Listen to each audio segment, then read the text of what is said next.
নমস্কার বন্ধুরা, আমার ইউটিউব চ্যানেল যাহা সত্য তাহাই শিব তাহাই সুন্দরে আপনাদের সবাইকে স্বাগত জানাই।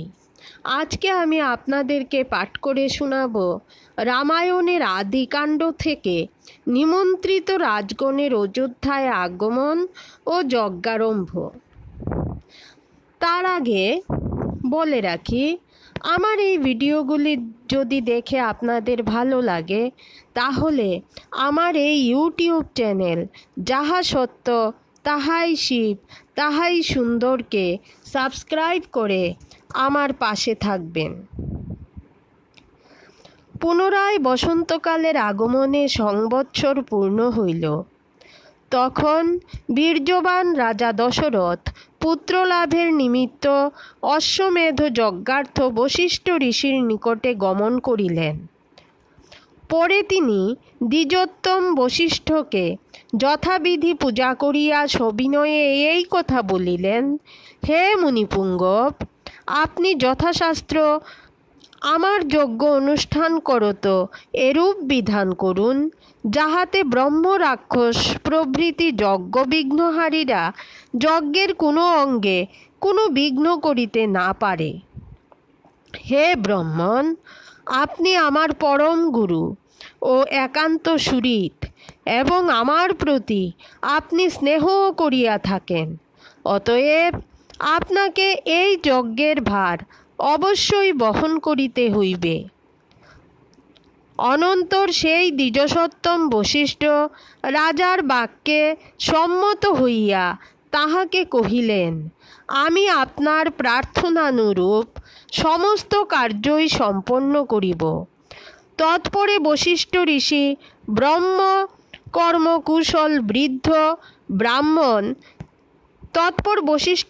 যজ্ঞ কর্মকুশল বৃদ্ধ ব্রাহ্মণ, পরধার্মিক বৃদ্ধ, রথকার কর্মকুশল ব্যক্তি, কর্মকারক ভৃত্য, চর্মকার প্রভৃতি শিল্পী, চিত্রাদি শিল্পকারক, সূত্রধর, কৃপাদি, খনক, গণক, নট, নর্তক এবং বহুশ্রুত শাস্ত্রজ্ঞ সূচি ব্যক্তিদিগকে কহিলেন, তোমরা রাজাজ্ঞায় যজ্ঞোপযোগী সমুদায় কার্যনির্বাহ করো।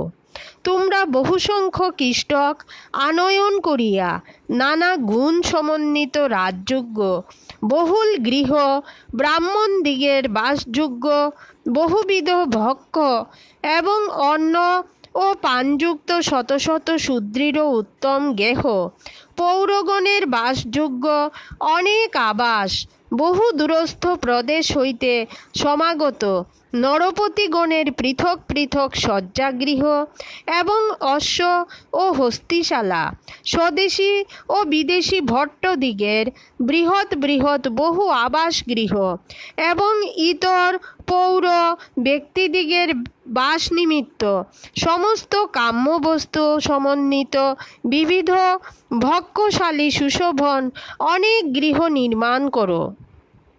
তোমরা সকলেই যথাবিধি সৎকারপূর্বক অন্ন প্রদান করিও, যেন চারিবর্ণের ব্যক্তিরা সৎকৃত হইয়া পূজা প্রাপ্ত হয়। কোনো মতে অশ্রদ্ধা প্রকাশ করিও না, যেহেতু কাম কি ক্রোধবশত কাহারও প্রতি অবজ্ঞা প্রকাশ করা উচিত নহে। যে সকল শিল্পী ও অন্যান্য ব্যক্তি যজ্ঞকর্মে ব্যগ্র থাকিবে তাহাদিগকে যথাক্রমে সবিশেষ পূজা করিবে, কারণ যে সকল ভৃত্য ধন ও ভোজ্যাদির দ্বারা বিশেষ সমাদৃত হয় তাহাদিগের সমুদয় কার্যই সুবিহিত হইয়া থাকে, কিছুমাত্র ত্রুটি হয় না। তোমরা প্রীত মনে যাহাতে সমস্ত কার্যই উত্তম রূপে নির্বাহিত হয় সেইরূপ বিধান করিও, যেন কোনো একটি কার্য অঙ্গহীন না হয়। তৎপরে তাহারা সকলে মিলিত হইয়া বশিষ্ঠকে কহিল, আপনার অভিপ্রায়নুরূপ সকল কার্যই সুবিহিত হইবে, কোনো কার্যই অঙ্গহীন হইবে না। আপনি যেরূপ বলিলেন আমরা সেই রূপই করিব, কোনো বিষয়ে অন্যথা হইবে না। অনন্তর বশিষ্ঠ ঋষি সুমন্ত্রকে আহ্বানপূর্বক বলিলেন, পৃথিবী মধ্যে যে সকল ধার্মিক ভূপতি আছেন, তুমি তাহাদিগকে এবং সমস্ত দেশীয় সহস্র সহস্র ব্রাহ্মণ, ক্ষত্রিয়, বৈশ্য ও শূদ্রদিগকে সৎকারপূর্বক আনয়ন করো। তুমি মিথিলাধিপতি সত্যনিষ্ঠ মহাভাগ বীর্যসম্পন্ন জনক রাজাকে স্বয়ং আনয়ন করো। যোগ বলে আমি জানিলাম যে তিনি রাজা দশরথের বৈবাহিক হইবেন, সুতরাং তাহাকেই প্রথমে আনয়ন করিতে বলিতেছি।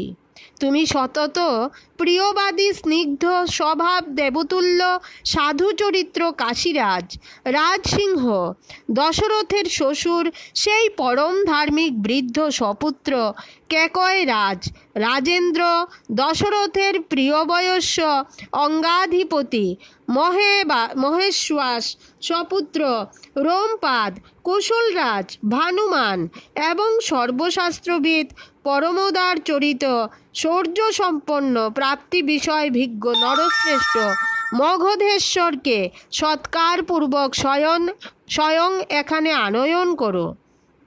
আর তুমি রাজাজ্ঞানুসারে মহাভাগ কার্যদক্ষ দূত দ্বারা রাজশাসন জ্ঞাপন করিয়া প্রাচ্য, দাক্ষিণাত্য এবং সিন্ধু সৌবীর ও সুরাষ্ট্র দেশীয় প্রধান প্রধান নরপতিদিগকে এতদ্ভিন্ন পৃথিবী মধ্যে অন্যান্য যে সমস্ত স্নিগ্ধ স্বভাব রাজা আছেন, তাহাদিগকে অনুচর ও বান্ধববর্গের সহিত আনয়ন করো। তখন সুমন্ত্র বশিষ্ঠের বাক্য শ্রবণ করিয়া রাজাদিগকে আনয়নার্থ অনতিবিলম্বে কার্যদক্ষ পুরুষদিগকে আদেশ করিলেন। পরে ধর্মাত্মা সুমন্ত্র বশিষ্ঠের আদেশানুসারে সত্বর হইয়া সেই সকল রাজাকে আনয়নার্থ নিজেই গমন করিলেন। অনন্তর সেই সকল কার্যকারক যজ্ঞ নিমিত্ত যাহা যাহা আয়োজন করিয়াছিল, মহর্ষি বশিষ্ঠকে তৎসমুদয় নিবেদন করিল। পরে দ্বিজশ্রেষ্ঠ ঋষি তাহাদিগকে কহিলেন, তোমরা কাহাকেও অনাদর বা অশ্রদ্ধাপূর্বক কিছু প্রদান করিও না, কারণ অবজ্ঞাপূর্বক দান করিলে দাতা ব্যক্তি বিনষ্ট হন, তাহাতে কোনো সন্দেহ নাই। তৎপরে কতিপয় দিবসের মধ্যে সেই নিমন্ত্রিত ভূপালগণ দশরথের জন্য উত্তমোত্তম বস্তু সকল লইয়া অযোধ্যায় উপস্থিত হইলে ঋষিবর বশিষ্ঠ প্রীতি প্রফুল্ল হৃদয়ে দশরথকে বলিলেন, হে নরশার্দুল, আপনার শাসনানুসারে নিমন্ত্রিত নৃপতিগণ সমাগত হইয়াছেন। আমিও সেই নরপতিদিগকে যথাযোগ্য সৎকার করিয়াছি এবং কর্মকারক ব্যক্তিরাও যজ্ঞের অত্যাবশ্যকীয় সমস্ত দ্রব্য আহরণ করিয়াছে। আপনিও যজ্ঞ করিবার নিমিত্ত যজ্ঞভূমিতে গমন করুন। হে রাজেন্দ্র, যজ্ঞভূমির সকল স্থানেই কাম্যবস্তু সকল এরূপভাবে বিন্যস্ত হইয়াছে যে দেখিলেই বোধ হয় যেন উহা মনঃকল্পিত। এক্ষণে আপনি দর্শনার্থ চলুন। দশরথ বশিষ্ঠের এই বাক্য শ্রবণ করিয়া ঋষ্যশৃঙ্গের সম্মতিতে শুভ নক্ষত্রযুক্ত দিবসে নির্গত হইলেন। পরে বশিষ্ঠ প্রভৃতি দ্বিজোত্তমেরা ঋষ্যশৃঙ্গকে অগ্রে করিয়া যজ্ঞভূমিতে গিয়া যথাশাস্ত্র যজ্ঞারম্ভের উদ্যোগ করিলেন। শ্রীমান রাজা দশরথ পত্নীগণের সহিত যজ্ঞে দীক্ষিত হইলেন।